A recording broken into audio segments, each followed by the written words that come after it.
Welcome, everyone. Thank you so much for joining us today for our session on AI in engineering education. I'm Candace, and I'm here with a panel of faculty members from the University of Nevada, Reno. And I'm going to be putting the bios into the chat, but you can also see all of our bios available on the session information. And we're just going to do that to save time. One of the things that I want to share with you, though, is that we have a wide range of people who are here to work with you today and to discuss some of the major issues in AI. So all types of different background fields, from computer science to mechanical engineering, plus all different types of experiences, from beginning in AI to advanced AI integration and skills.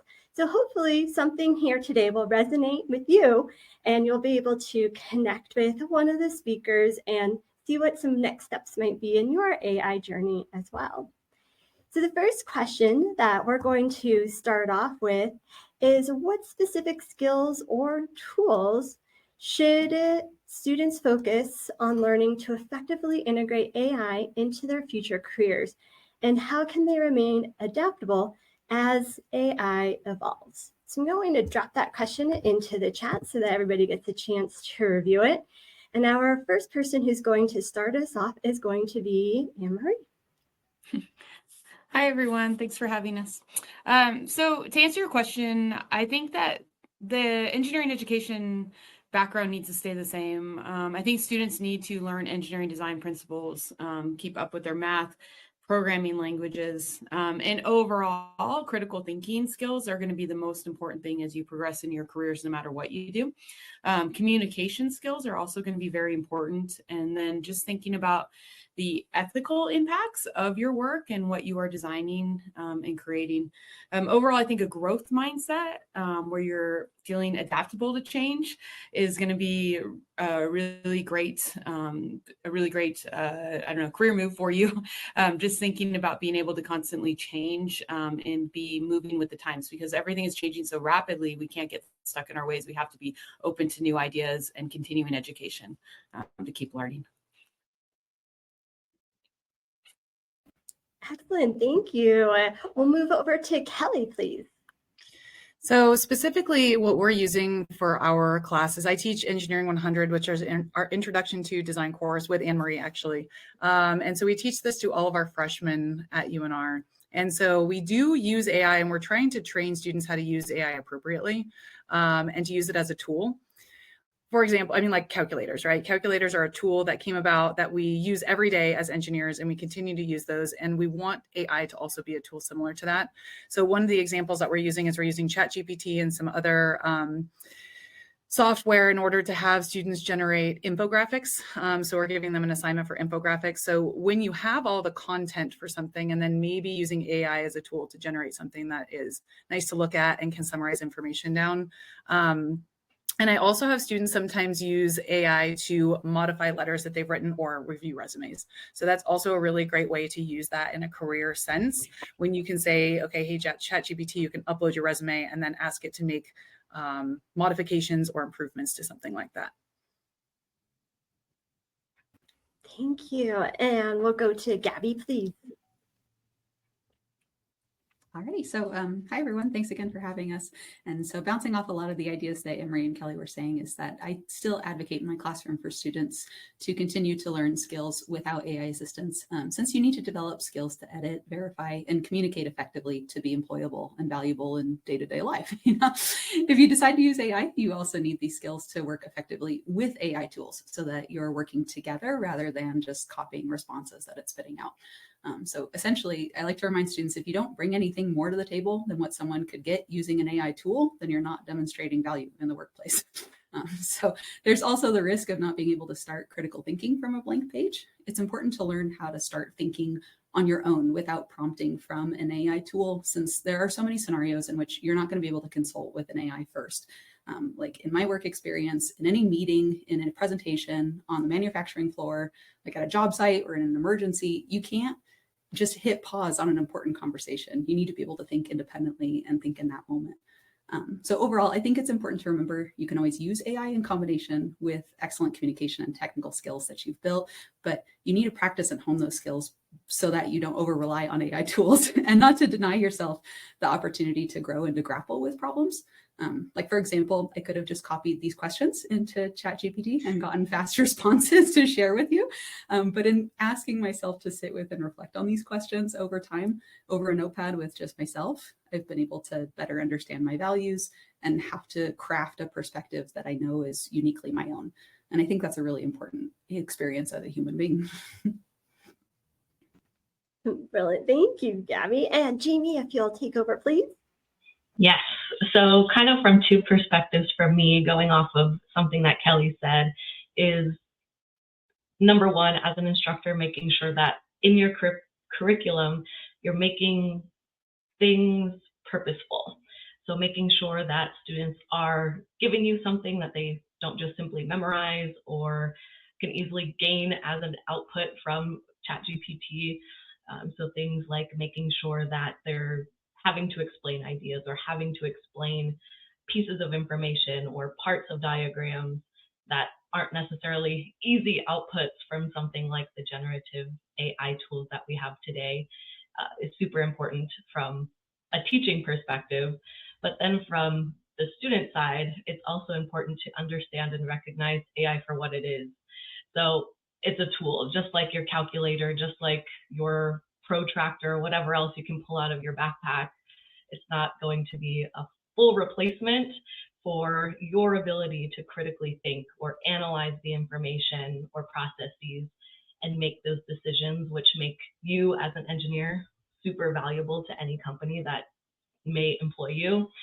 So keeping those things in mind and understanding that at the heart of engineering, you are the decision maker, the critical thinker, rather than the plug it into AI to get an answer person is super, super important. Excellent. Thanks, Jamie. And we'll go over to Ryan, please. Hi, everyone. I can't really iterate everything everyone's already said so much about really focusing on these fundamentals of engineering, problem solving skills and such. One I would like to highlight that I'm working on extensively in my classes this semester is identification of traits of good answers. So you put in information to AI and you might get something back that isn't good. Part of our job is to be able to recognize whether that answer is good or not. So for example, in my class, we're working at systems and signals and systems for electrical engineering. And so if we're working with a causal system that's typical shows up in physical systems, you should get an answer that doesn't start before t equals 0.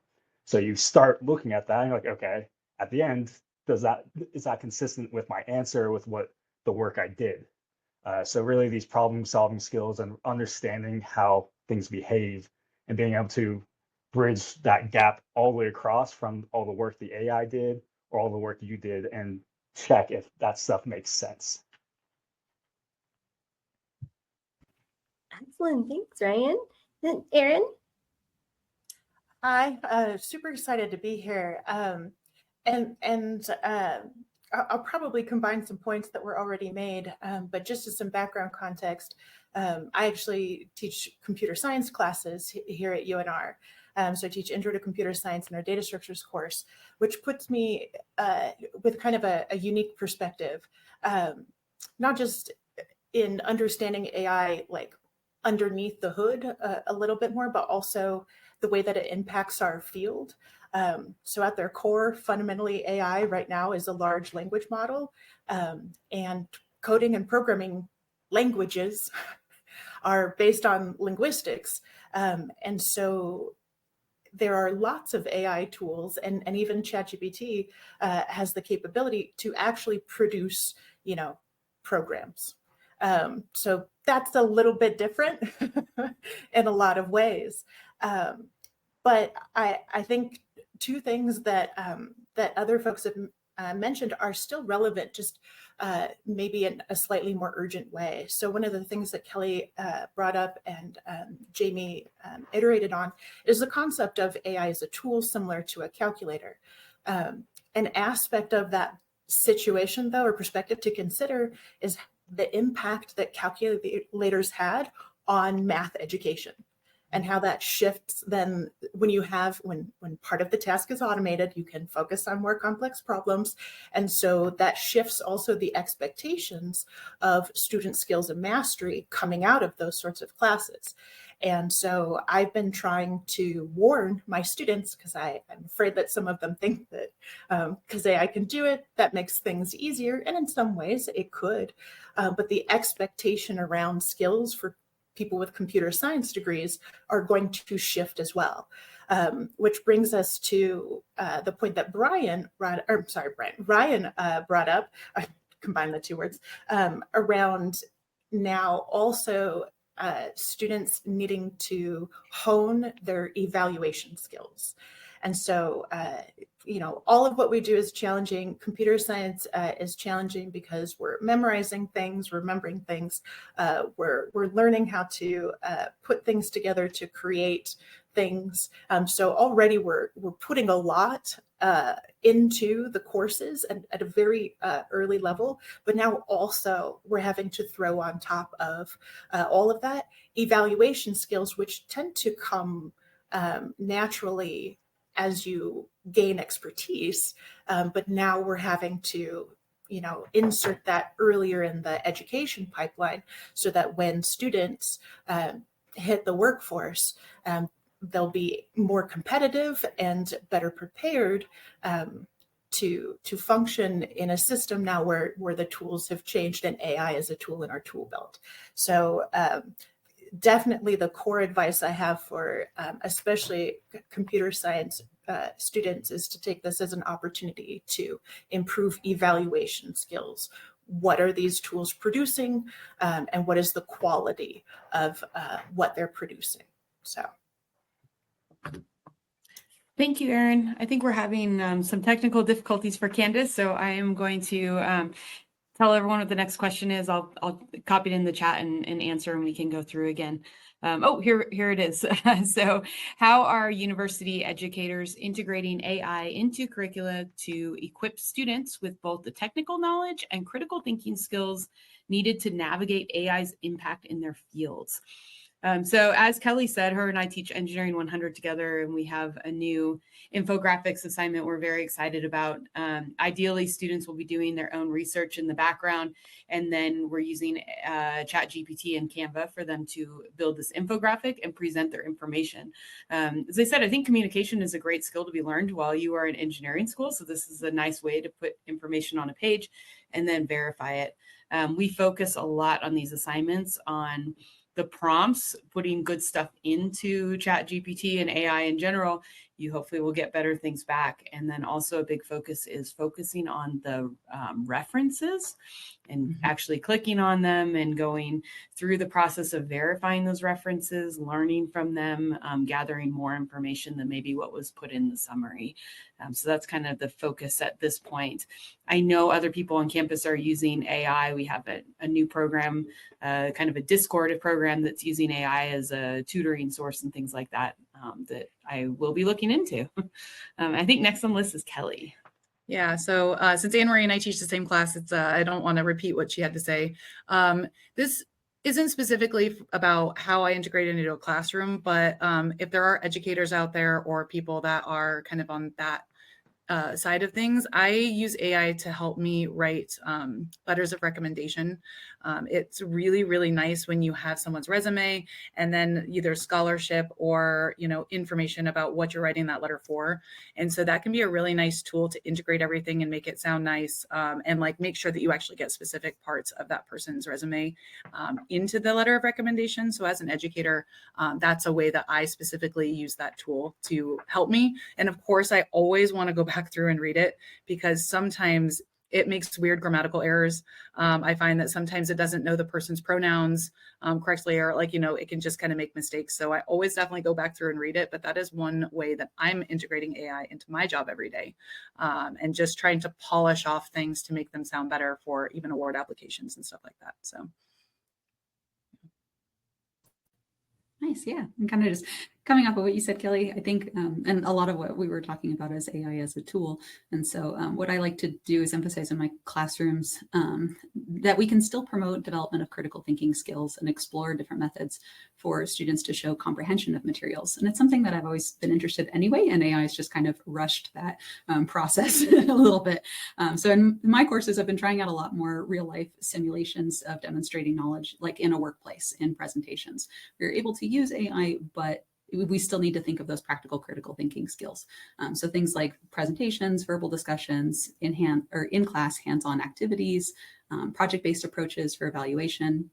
In one of my classes, we were practicing skills immediately and working through live interactions with classmates, so that most all of the out-of-class assignments, you can just have the door open for whether or not you want to use AI tools, but in class, we're working immediately like we would in the workplace.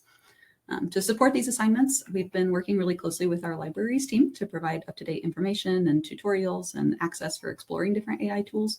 So a class that Jamie and I teach together uses AI as another tool and uses the support of libraries to help to assist in that learning process. And also, like Erin was saying too, that it raises the expectations so that just like how we can use databases that are specific to certain industries or grammar checkers or tutoring skills, we also have AI now as a tool that can bring all of that expectation up for assignments.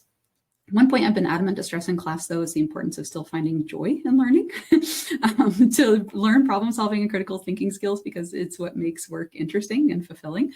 And what makes you human and gives you an advantage in your field, regardless of technological impacts. So I like to remind students periodically, what are you here for? And ask yourself that. Hopefully it's to take advantage of your time as a student to build foundational knowledge so that you can start your career and be flexible as changes inevitably happen over time. Technology and new developments are going to change the trajectory of your career and the landscape of your field, no matter what, over time, no question. But did you learn how to enjoy solving problems and think critically so you can adapt to changes over time? And that's my hope in education. Awesome. So I think my answer kind of summarizes some points and utilizes some of what's already been said. So to kind of keep it short and sweet, most of the time when trying to bring in this idea of using AI to help with the idea of critical thinking from the student's perspective, I think it's very important for instructors to bring it in, whether that is through direct lesson plans or through small things like Anne-Marie mentioned with AI tutors or chatbots, which I've actually started playing with for one of our lesson plans in engineering communications, but again, might be a little bit different for the harder technical classes like signals and systems or computer science to integrate those kind of things. But I do think it's important for students to see that we know that it's there and can start utilizing it, and then bringing in pieces that help them to understand the biases or the verification process that needs to go on behind or afterwards when they're getting those outputs from ChatGPT, and really the ability to recognize the limitations of it as a whole is probably the biggest critical thinking skill in terms of AI from my perspective.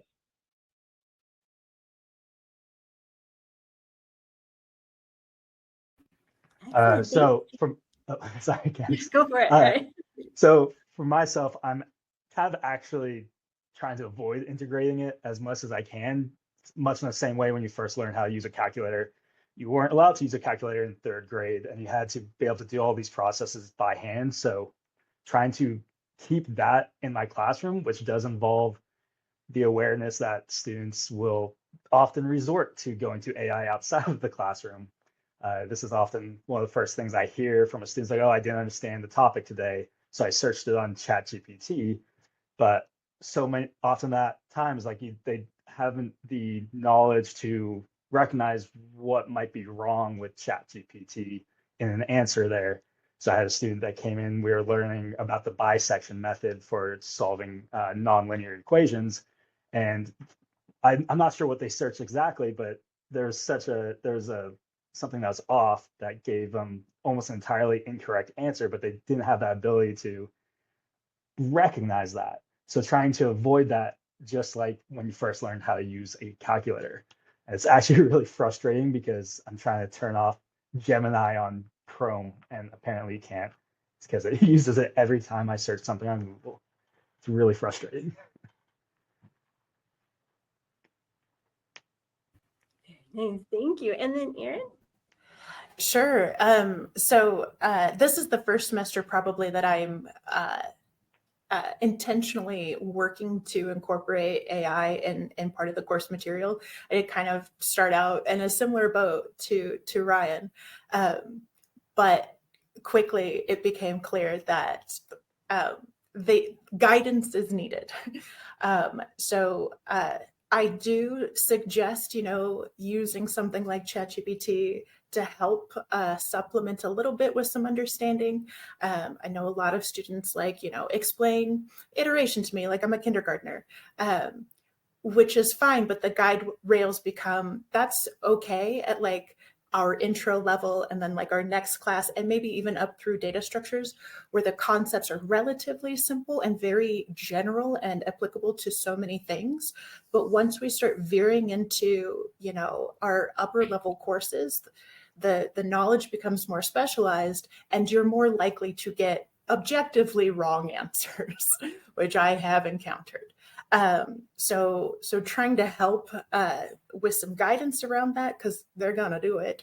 But also as, I move into accepting that not incorporating it into the course does my students a disservice.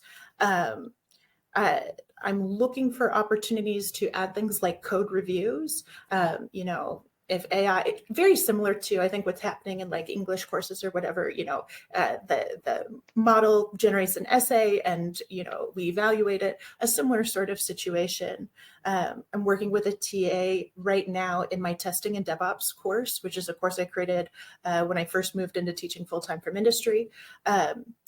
To have the AI tool generate tests for existing code and then to evaluate the tests and then to work almost in like a paired programming sort of dynamic with the AI, because I do envision that that's likely what industry is going to shift towards anyway. I feel a little behind the curve, but just experimenting with some ways to realistically incorporate them to help with these evaluation and critical thinking skills, like we've pointed out. Excellent, thanks. And just double checking everybody's got a chance to go. Yeah. All right, I got cut off. I got dropped there for a minute, so just making sure. Well, let's go ahead and move into our third question, please. So I have this in the chat for you as well. From the classroom to boardroom, how can individuals and organizations ensure that AI is developed, used, and governed in a manner that upholds ethical standards and promotes transparency and integrity?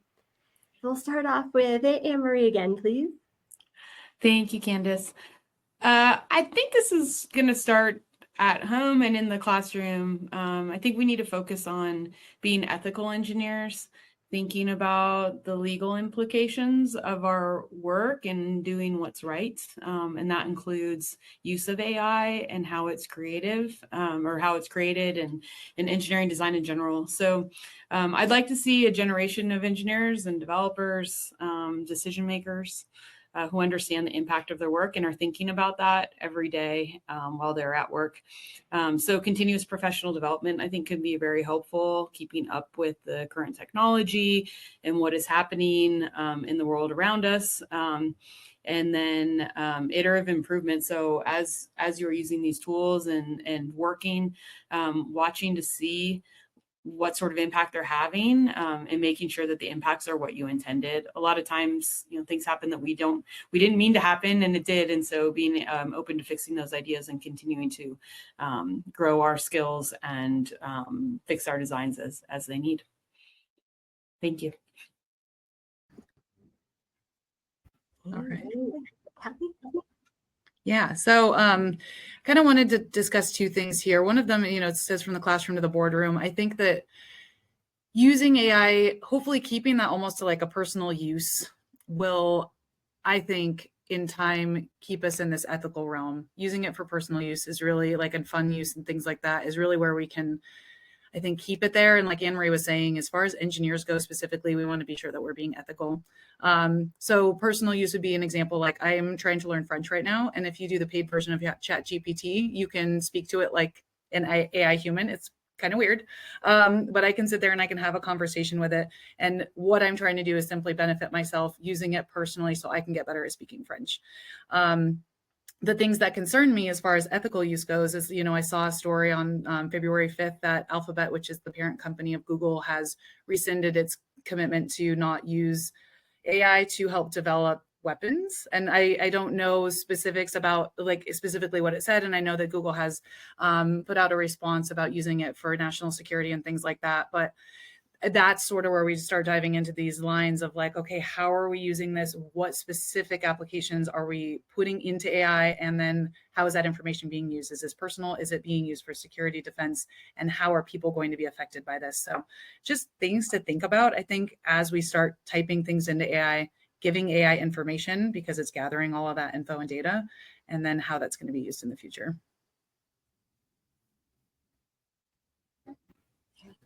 Yeah, definitely. I'll just go after you, Kelly. I thought this question was so interesting, and I think these discussions are fascinating, especially for LLMs in particular. As so much of their development and functionality is propped up by methods that are ethically questionable at best to begin with. All the media that's scraped and copied and torrented to feed into training these models, like how do you create ethical standards for using something that relies on opaque harvesting of materials? The way that AI has developed over the past few years, I thought was rather unfortunate.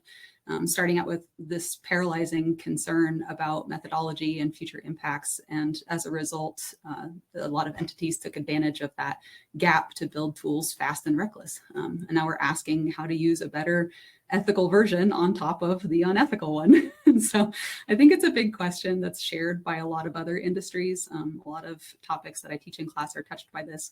How do we take what's successful and use it to build something that's married to proper ethics and accountability? I think another challenge is to be consistently mindful of inherent bias and high potential for inaccuracy. Like has been mentioned from our other question answers, our relationship with technology is not very well suited for this. Often when we use technology, we're just looking for a quick answer and we're willing to accept responses as if it's from an authority. The calculator must be right. There's no need to double check to see if that answer is correct. So anyone using AI really needs to be fully aware that these tools are trained on human bias and they're liable to error and they're designed to come across as authoritative, even without full context, just so that they can give you an answer. I think another talking point I wanted to address was that as a society, it just still feels like we're not fully on board with being transparent about using AI. So kind of like what Kelly was hinting at is that for some examples, we're still having such complex debates, especially like in artistic fields, about whether AI generated artworks still hold the same value as traditional works, or deciphering how we feel about using it for some personal writing that meets other humans. Like, for example, does it matter that I write my sympathy note or even my wedding vows with ChatGPT instead of just myself? So much of AI's purpose, I think, is still marketed to be used surreptitiously, like advertising to use AI to deceive others into thinking that we genuinely did all the work ourselves, when I think it needs to shift to being more assistive, to helping you rather than doing something for you. And I think in the workplace, it's becoming clearer that it's acceptable for some work products to be generated with AI, but I think we're still very much grappling with what's acceptable in the classroom and especially with people-to-people type applications. So I think it's a complicated question. Very true. Very nice. Jeannie? All right, so a little bit of what I was planning to say was already elaborated, but kind of going off of what Gabby said, I think it's really important to understand the overall limitations and understanding of this AI tool that I'm using is not 100% correct. So it brings back in that idea of needing to critically think and understand what's supposed to be happening before we start using this assistant to make things more efficient, make things faster for us as people, because all of these systems are kind of trained on things that we don't necessarily know are correct. It could be from the web, whatever it is. So it has this kind of snowball effect on what is being output, whether that's kind of a bias towards or against something. We don't know that until it comes out and we do that background investigation. So kind of thinking of that overall, it's important to have a sense of AI literacy going into these fields that are going to be so affected and that affect people like engineering does. Excellent. Thanks, Jamie. Ryan, are you ready? Yep. Yeah, just like Jamie was talking about, is like we're years away from still understanding the effects of AI technology. So now you like go back and you compare it to something like a car, and particularly with like energy usage. So cars, at least in the United States, have restrictions on emissions and stuff. In many states here in Nevada, we have to get our cars smogged every year to make sure we're not emitting pollutants unnecessarily. So we still need to start looking and teaching about the effects, as many others have said, as like the energy usage. Everything's showing is like, oh, these things are starting to draw a ton of energy because of how involved they are, and understanding that. So teaching about using it limited. So like, for example, in terms of cars, like I try to walk to work as much as I can to avoid energy consumption in that way. So very similar in terms of using AI is like, hey, is this usage worth whatever energy consumption I am drawing and typing out to get an answer for what the best restaurant in Reno is? So yeah, just being aware of all these different impacts and trying to explore those, which is much of what Jamie, Gabby, and I teach in engineering communications right now. Excellent. Thanks, Ryan. Erin? Yeah, I think these are brilliant responses so far, and I was prepared to talk about them in different ways. Luckily, this is a thing that I could talk about literally for days. So to kind of shift gears a little bit, I also want to highlight that the purpose of like software as a technology is to automate a task. And so if we look, especially over the past, it's been like 40 years or something like that. With the advent of the internet and search engines and what have you, what is that automating for us, right? And how has that affected education as a field? So we've got a centralized location for information, facts, or opinions, or what have you, and then a search engine which automates, our ability to access that, or what have you. And even though it's been around for a while now, it's been difficult with particularly K through 12, but all levels of education to keep up with how do we adjust what now is central to an education to reflect now that the needs are different.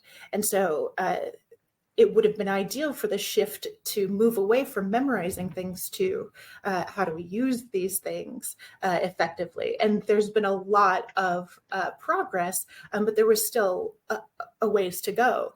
And now suddenly, even with that gap, we're automating critical thinking skills when we already kind of have some issues around, how students come into, especially a higher education institution, with critical thinking skills.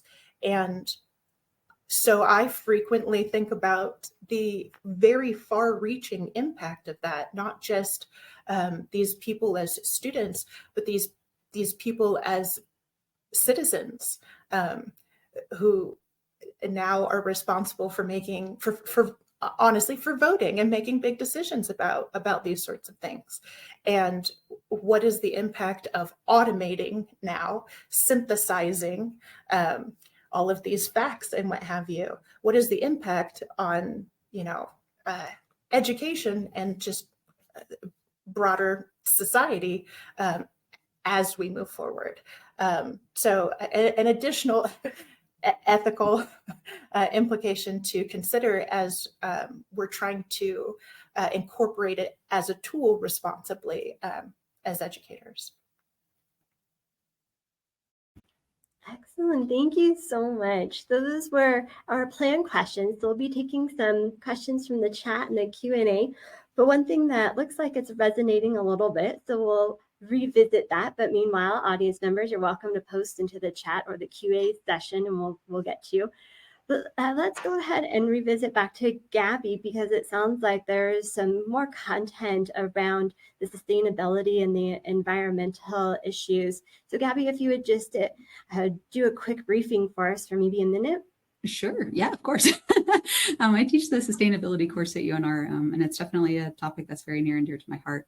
Anytime when you're talking about technology, you should be thinking about the physical connection of what it is that you're using in that. You might think that something's just going up in the cloud and it's this invisible happy place that doesn't use any resources, when in fact it's drawing a lot of water, drawing a lot of power, using a lot of fossil fuels in order to power. And so with generative AI, again, the sheer resource intensity of these processes, like Ryan was saying, is incredible. And it's definitely becoming, I think, a huge ethical and moral dilemma when, like, for example, in Reno, where we're from, there's a lot of discussion about building data centers in the area when we also have a housing crisis. And we have this question of, do we build a data center which could use the water usage of 1,000 homes in the area, or do we allocate that resource to people using water to live, drink, and exist? And so it's a really tough question. And I think it's something that we definitely need to consider, especially as people don't have access to basic resources, is, are you willing to use those resources for something that maybe will have questionable effects or isn't necessarily worth it? So it's a really big question, and it's something that definitely should be addressed. Excellent, thanks. All right, so we have a couple of questions in the chat. Let's start off with Bert's question, and looking at how do we make sure students use AI as a tool and not a crutch? So maybe some ideas around how we're going to enforce and detect. Is it an honor system? What are your thoughts on this one? And is there anybody who'd like to go first, or do you want to go back in our order? I got one.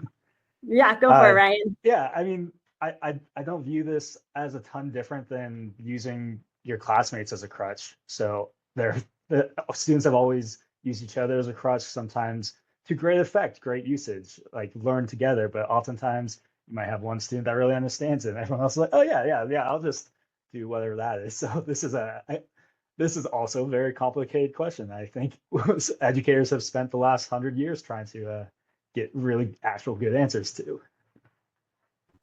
Yeah, excellent. And Ryan, you and I had a discussion one time about Study Fetch, which is this AI program where you can upload your PowerPoint slides, recorded lectures, and it creates notes and it creates flashcards for you to be able to study.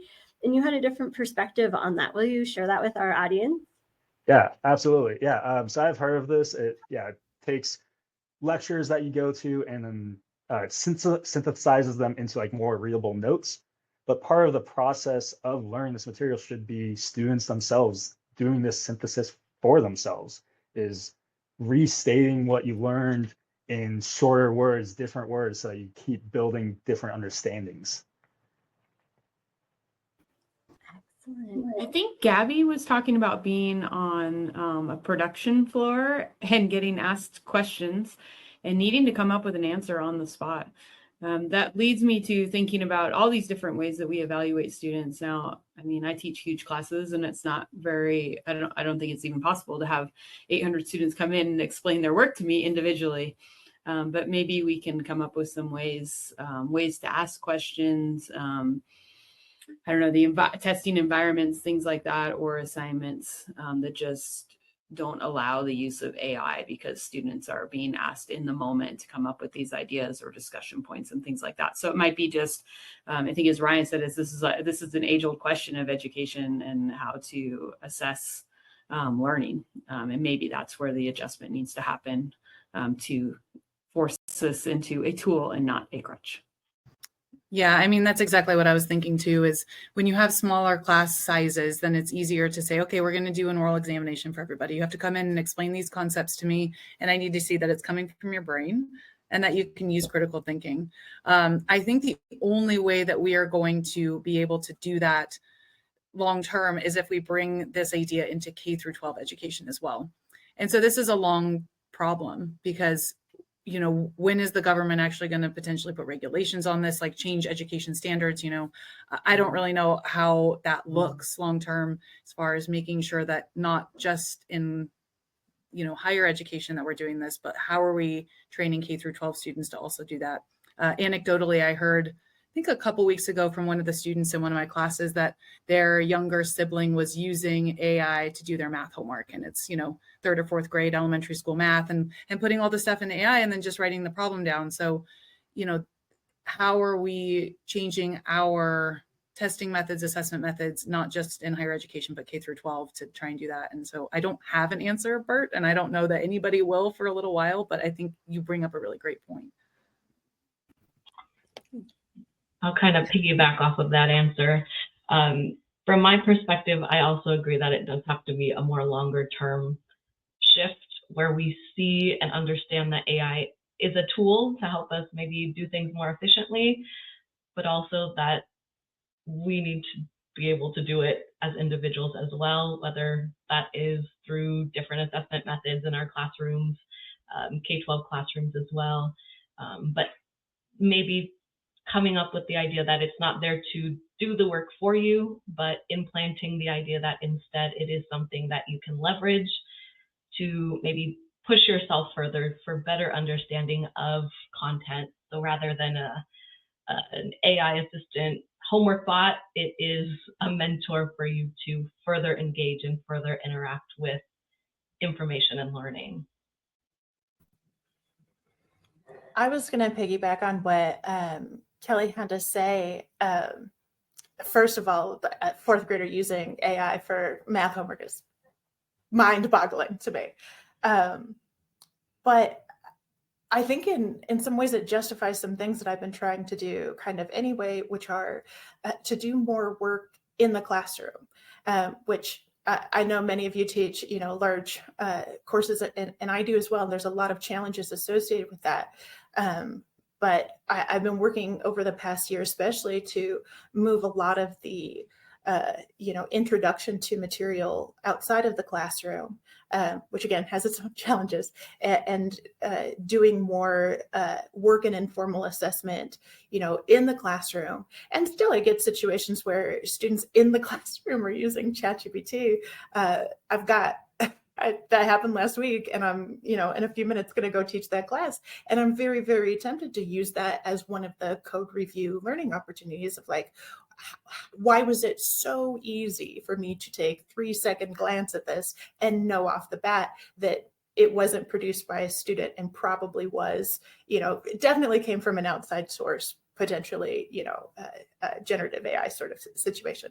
So even with the large number of students or what have you, creating challenges, I think it helps, keep them accountable in some ways.